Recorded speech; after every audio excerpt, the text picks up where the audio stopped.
Welcome to Sleep and Wander. Tonight, we're traveling somewhere beautiful.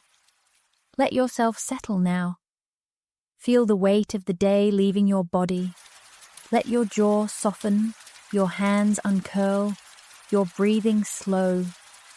There is nothing left to do tonight, nowhere left to be, nothing that cannot wait until morning. Just let yourself drift and wander. It is late evening in New Orleans, the kind of evening that arrives warm and unhurried, carrying with it the faint sweetness of night-blooming jasmine and something slower, older, harder to name. Her name is Clara, and she has been walking for hours.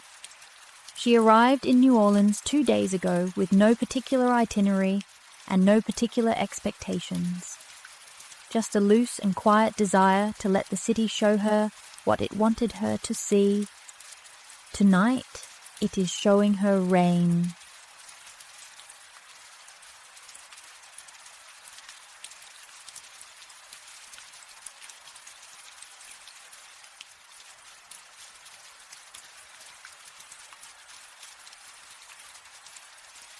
It began somewhere over the river, a low rumble, distant and polite, the sky darkening almost imperceptibly from the deep indigo of a New Orleans evening to something closer and heavier. Clara was in the French Quarter when the first drops fell. She stood for a moment on the pavement and simply looked up.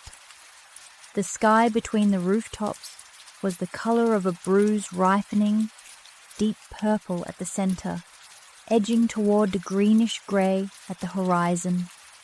The kind of sky that in most cities would send people running for cover. But New Orleans was not most cities. New Orleans received its rain the way it received everything, with a kind of patient, unhurried acceptance, as if the city had long ago made its peace with being perpetually a little bit wet. Clara didn't run. She pulled her light cotton jacket a little closer and kept walking. The streets of the French Quarter were quietening now as the rain settled in. The last of the evening's visitors were drifting back toward their hotels. Umbrellas blooming along Bourbon Street like dark flowers. But Clara turned away from Bourbon Street.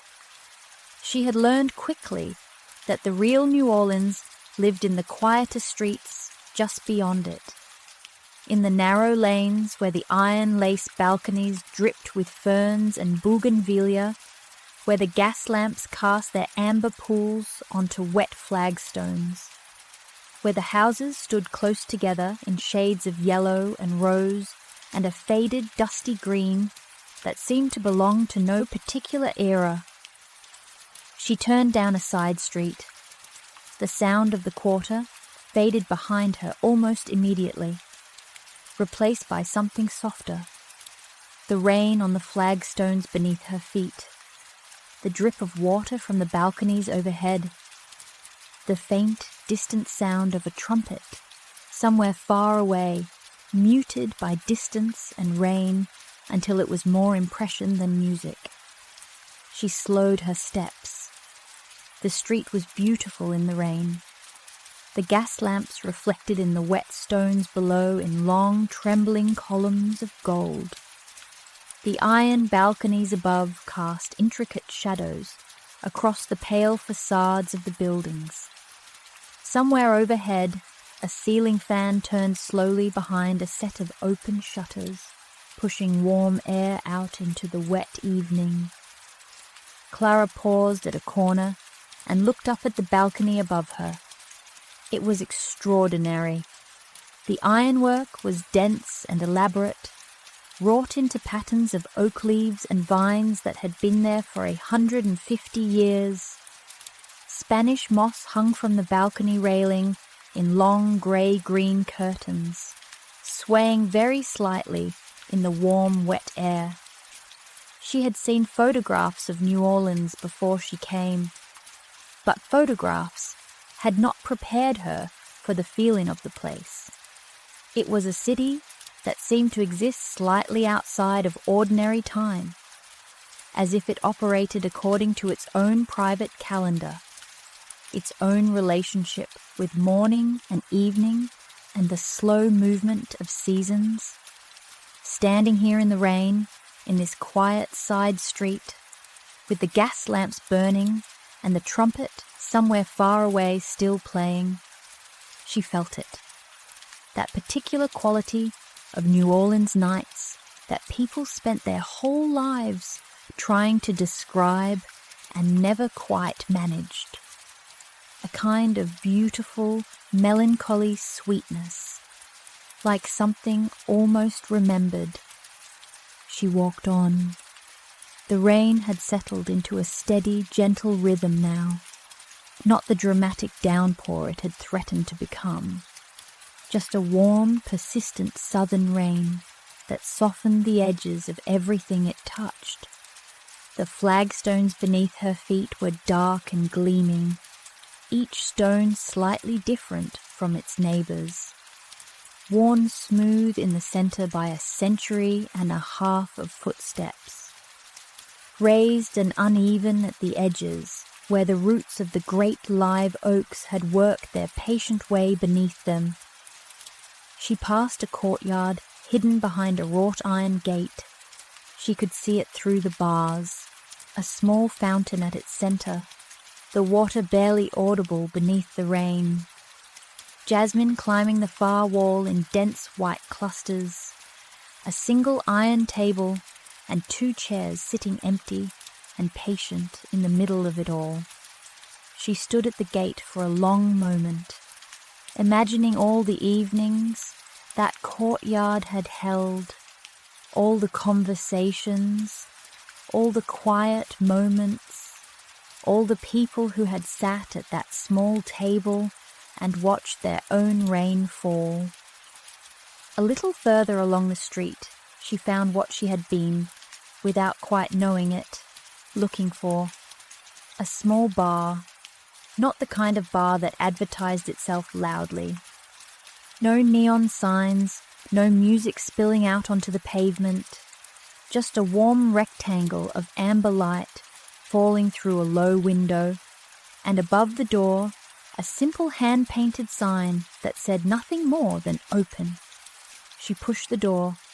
Inside it was small and warm and smelled of old wood and bourbon and something floral she couldn't identify.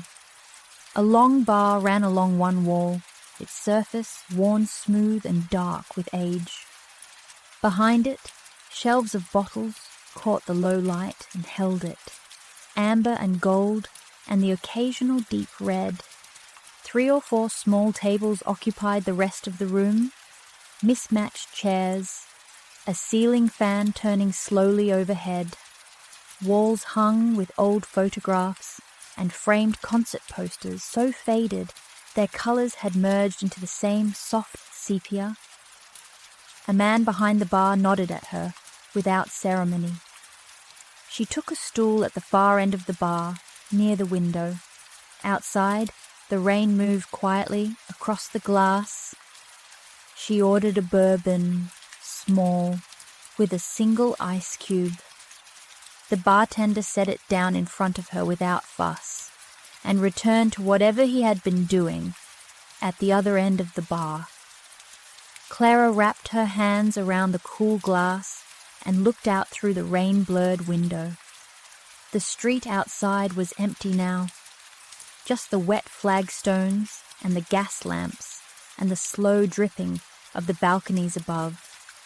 From somewhere in the back of the bar, through a wall, or perhaps from the street behind the building, she could hear music, jazz, not the loud, performative jazz of the tourist clubs on Bourbon Street. Something quieter than that, more private, the kind of jazz that existed for its own sake rather than for an audience. A trumpet, a double bass moving beneath it like a slow tide, and something else, piano perhaps, so soft it was barely there at all. The music moved through the walls, the way warm air moves through an old building, finding the gaps, filling the quiet spaces. Clara took a small sip of the bourbon. It was warm and smooth and tasted faintly of vanilla and oak and something darker underneath. She let her eyes close for just a moment. Outside, New Orleans continued its quiet evening.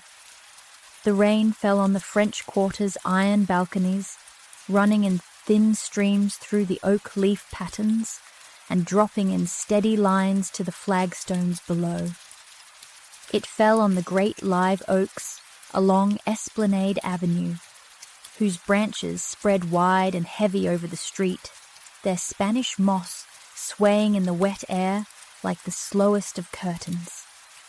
It fell on the Mississippi, wide and dark and endlessly patient, at the edge of the city, its surface broken into 1,000 small circles by the rain, each one appearing and disappearing in an instant. It fell on the courtyards and the hidden gardens, on the cemetery above ground with its white stone tombs, on the streetcar tracks running their long, quiet lines through the dark, wet streets. The city received it all, as it had received 1,000 such evenings, warm and wet and full of music, just barely heard. Clara sat at her window and felt the bourbon warm in her from the inside. The jazz moved through the walls, the rain moved across the glass, and the day, which had been so full of walking and seeing and feeling, began very quietly to release its hold. Her shoulders softened, her hands lay still around the cool glass. Her breathing found its own slow rhythm, matching itself almost without her noticing to the patient fall of rain outside. She didn't know how long she sat there. Time moved differently in New Orleans. It always had. The city seemed to exist in a perpetual, comfortable present tense, neither hurrying toward tomorrow nor holding too tightly to yesterday.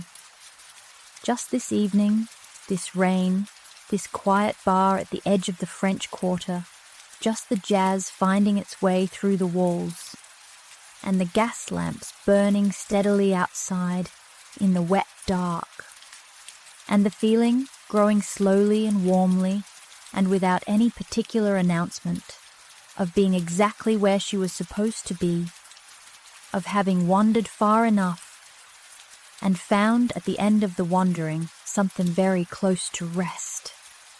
Let yourself stay here as long as you need. There is no hurry. Clara sits a little longer at her window, the bourbon glass nearly empty, the jazz now just a murmur through the walls, and slowly, even the music fades, until there is only the rain. Just sit here now, in this warm little bar at the edge of the French Quarter, and listen.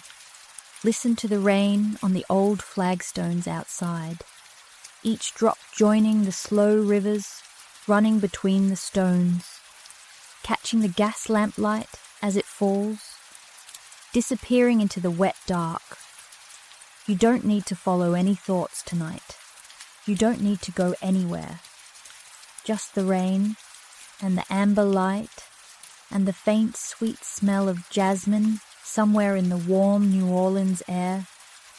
Let it carry you, further and further from the day behind you, deeper and deeper into the quiet, into rest, into sleep,